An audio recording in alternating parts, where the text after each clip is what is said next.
ਤੇ ਭਾਵੇਂ ਉਹਦੀ ਇੱਕ ਅੱਖ ਸੀ ਤੇ ਕਿਸੇ ਨੇ ਨਾ ਕਹਿ ਵੀ ਦਿੱਤਾ ਅੰਨਾ ਤੇ ਕਿਹਾ ਨਾ ਮੈਨੂੰ ਦੁਬਾਰੇ ਕਹੀਂ ਉਹਦੀਆਂ ਝੋਲੀਆਂ ਭਰਦੀਆਂ ਉਹਨੂੰ ਸਜ਼ਾ ਦੇਣ ਦੀ ਬਜਾਏ। ਇਹਨੂੰ ਦੇਖ ਕੇ ਤਾਂ ਨਾ ਬਸ ਉਹ ਸਮਾਂ ਯਾਦ ਆ ਗਿਆ ਵੀ ਆਹ ਮਹਾਰਾਜਾ ਰਣਜੀਤ ਸਿੰਘ ਨੇ ਜਿੱਥੇ 40 ਸਾਲ ਰਾਜ ਕੀਤਾ ਤੇ ਜਿਸ ਦੇ ਰਾਜ ਵਿੱਚ ਨਾ ਮੇਰਾ ਖਿਆਲ ਆ ਨਾ ਰਾਤ ਨੂੰ ਭੁੱਖਾ ਕੋਈ ਸੌਂਦਾ ਹੀ ਨਹੀਂ ਸੀ। ਜੀ ਹਾਂਜੀ, ਇਹ ਗੇਟ ਹੈ ਕੋਈ ਬਹੁਤ ਹੀ ਵੱਡੇ ਲੈਵਲ ਦਾ ਤੇ ਇਹਨੂੰ ਦੇਖ ਕੇ ਤੁਸੀਂ ਰੁਕੇ ਹੋ। ਹਾਂਜੀ, ਹਾਂਜੀ। ਤੇ ਦੱਸੋ ਵੀ ਤੇ ਕਿਵੇਂ ਦਾ ਲੱਗਦਾ? ਮੈਨੂੰ ਦੇਖ ਕੇ ਤਾਂ ਨਾ ਬਸ ਉਹ ਸਮਾਂ ਯਾਦ ਆ ਗਿਆ ਵੀ ਆਹ ਮਹਾਰਾਜਾ ਰਣਜੀਤ ਸਿੰਘ ਨੇ ਜਿੱਥੇ 40 ਸਾਲ ਰਾਜ ਕੀਤਾ ਤੇ ਜਿਸ ਦੇ ਰਾਜ ਵਿੱਚ ਨਾ ਮੇਰਾ ਖਿਆਲ ਆ ਨਾ ਰਾਤ ਨੂੰ ਭੁੱਖਾ ਕੋਈ ਸੌਂਦਾ ਹੀ ਨਹੀਂ ਸੀ ਜੀ। ਐਸਾ ਉਹ ਰਾਜਾ, ਉਹਦੇ ਵਾਸਤੇ ਹਿੰਦੂ ਮੁਸਲਮਾਨ ਸਿੱਖ ਈਸਾਈ ਸਭ ਇੱਕੋ ਹੀ ਨਿਗਾਹ ਤੇ ਭਾਵੇਂ ਉਹਦੀ ਇੱਕ ਅੱਖ ਸੀ ਤੇ ਕਿਸੇ ਨੇ ਨਾ ਕਹਿ ਵੀ ਦਿੱਤਾ ਅੰਨਾ ਤੇ ਕਿਹਾ ਨਾ ਮੈਨੂੰ ਦੁਬਾਰੇ ਕਹੀਂ ਉਹਦੀਆਂ ਝੋਲੀਆਂ ਭਰਦੀਆਂ ਉਹਨੂੰ ਸਜ਼ਾ ਦੇਣ ਦੀ ਬਜਾਏ।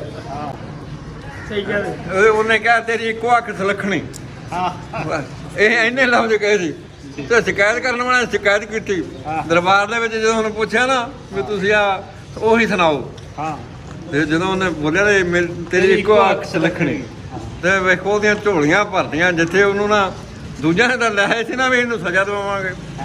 ਐਸਾ ਰਾਜਾ ਅੱਜ ਤਾਈਂ ਨਾ ਇਤਿਹਾਸ ਦੇ ਵਿੱਚ ਮੈਨੂੰ ਨਾ ਉਸ ਰਾਜੇ ਵਰਗਾ ਨਾ ਵਾਕਈ ਮਹਾਰਾਜਾ ਰਣਜੀਤ ਸਿੰਘ ਜੀ। ਅੱਜ ਜਦੋਂ ਨੋ ਡਾਊਟ ਪੰਜਾਬੀ ਇਤਿਹਾਸ ਦੇ ਵਿੱਚ ਤੇ ਉਸ ਤਰ੍ਹਾਂ ਦਾ ਕੋਈ ਸ਼ਖਸ ਨਹੀਂ ਹੈ। ਤੇ ਅੱਜ ਜਦੋਂ ਨਾ ਕੁਦਰਤੀ ਗੱਲ ਆ ਅਸੀਂ ਨਾ ਮੋਚੀ ਬਾਜ਼ਾਰ ਵਿੱਚ ਅਸੀਂ ਹਾਂਜੀ ਅਸੀਂ ਟਕਸਾਲੀ ਤੋਂ ਹੁੰਦੇ ਹੋਏ ਤੇ ਇਸ ਟਾਈਮ ਫੂਡ ਸਟਰੀਟ ਜਿਹੜੀ ਹੈ ਉਸ ਤੋਂ ਹੋ ਕੇ ਤੇ ਸਾਡੀ ਬੈਕ ਸਾਈਡ ਤੇ ਜਿਹੜਾ ਹੈ ਗੁਰਦੁਆਰਾ ਡੇਰਾ ਸਾਹਿਬ ਨਜ਼ਰ ਆ ਰਹੀ ਹੈ, ਨਾਲ ਲਾਹੌਰ ਫੋਰਟ ਹੈ ਔਰ ਇਸ ਸਾਈਡ ਤੇ ਲੈਫਟ ਸਾਈਡ ਤੇ ਬਾਦਸ਼ਾਹੀ ਮਸਜਿਦ।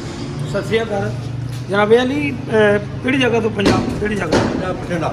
ਬਠਿੰਡਾ ਐ ਪੰਜਾਬ ਦਾ ਹਰਿਆਣਾ। ਮੇਰੀ ਵਾਲਦਾ ਕਰਤਾਰਪੁਰ ਦੀ ਵਾਲਦ ਸਾਹਿਬ ਮੇਰੇ ਇਹ ਆਪਣੇ ਰਿਆਸਤ ਕਪੂਰਥਲਾ ਅਸੀਂ ਕਰਪੂਰਥਲੇ ਸਾਡੇ ਬਜ਼ੁਰਗ ਉੱਥੇ ਪੰਜਾਬ ਜਲੰਧਰ, ਹੁਸ਼ਿਆਰਪੁਰ, ਕਰਤਾਰਪੁਰ, ਕਰਪੂਰਥਲਾ ਸਾਡੇ ਬਜ਼ੁਰਗਾਂ ਦਾ ਪੰਜਾਬੀ ਮੀਰ ਆਲਮ ਸੀ। ਪੰਜਾਬੀ ਦੀ ਇੱਕ ਕਹਾਵਤ ਬਣੀ ਹੋਈ ਆ, ਕਹਿੰਦਾ ਨਾ ਵੜ ਦੇ ਵਿੱਚ ਜਿੱਥੇ ਮਰਜ਼ੀ ਲੰਘ ਜਾਓ ਉੱਥੇ ਤੁਹਾਨੂੰ ਪੰਜਾਬੀ ਜ਼ਰੂਰ ਮਿਲੂ। ਕਹਿੰਦੇ ਇੱਕ ਆਲੂ ਇੱਕ ਪੰਜਾਬੀ ਇਹ ਤੁਹਾਨੂੰ ਹਰ ਇੱਕ ਦੇਸ਼ 'ਚ ਮਿਲਣਗੇ।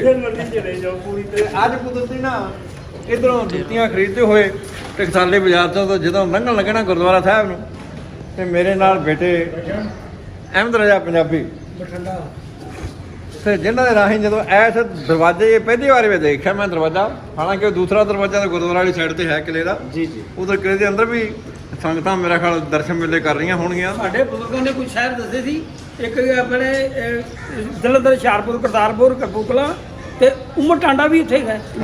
ਉੜਮੁੜ ਟਾਂਡਾ ਹੈਗਾ ਨਾ? ਹਾਂ, ਟਾਂਡਾ ਉੜਮੁੜ ਕਿਉਂ ਜੀ? ਇਹ ਸਾਡੇ ਬਜ਼ੁਰਗ ਮੇਰੇ ਵਾਲਦ ਸਾਹਿਬ ਕਹਿੰਦੇ ਟਾਂਡਾ ਉੜਮੁੜ।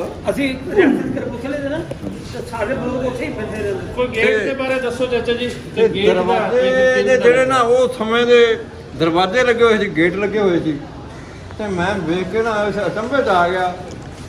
ਜਿੱਥੋਂ ਵੀ ਮਾੜਾ ਮੋਟਾ ਗੇਟ ਨੂੰ ਨਾ ਕੋਈ ਸਿਉਂਕ ਲੱਗੀ ਜਾਂ ਘੁਣਾ ਲੱਗਿਆ ਜਾਂ ਵੈਸੇ ਕੋਈ ਨੁਕਸਾਨ ਹੈਗਾ ਗੇਟ, ਉਹਨੂੰ ਹੂਬ ਪਹਿਲੀ ਗੱਲ ਤਾਂ ਨਾ ਸਾਰਾ ਗੇਟ, ਤਖਤਾ, ਦਰਵਾਜ਼ਾ ਉਸੇ ਰੰਗ ਰੂਪ ਦੇ ਵਿੱਚ ਹੀ ਕਾਇਮ ਹੈ।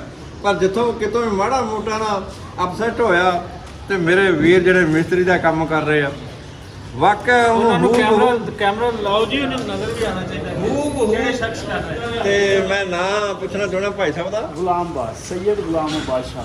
ਸੈਯਦ ਗੁਲਾਮ ਅਬਾਸ ਬਾਦਸ਼ਾਹ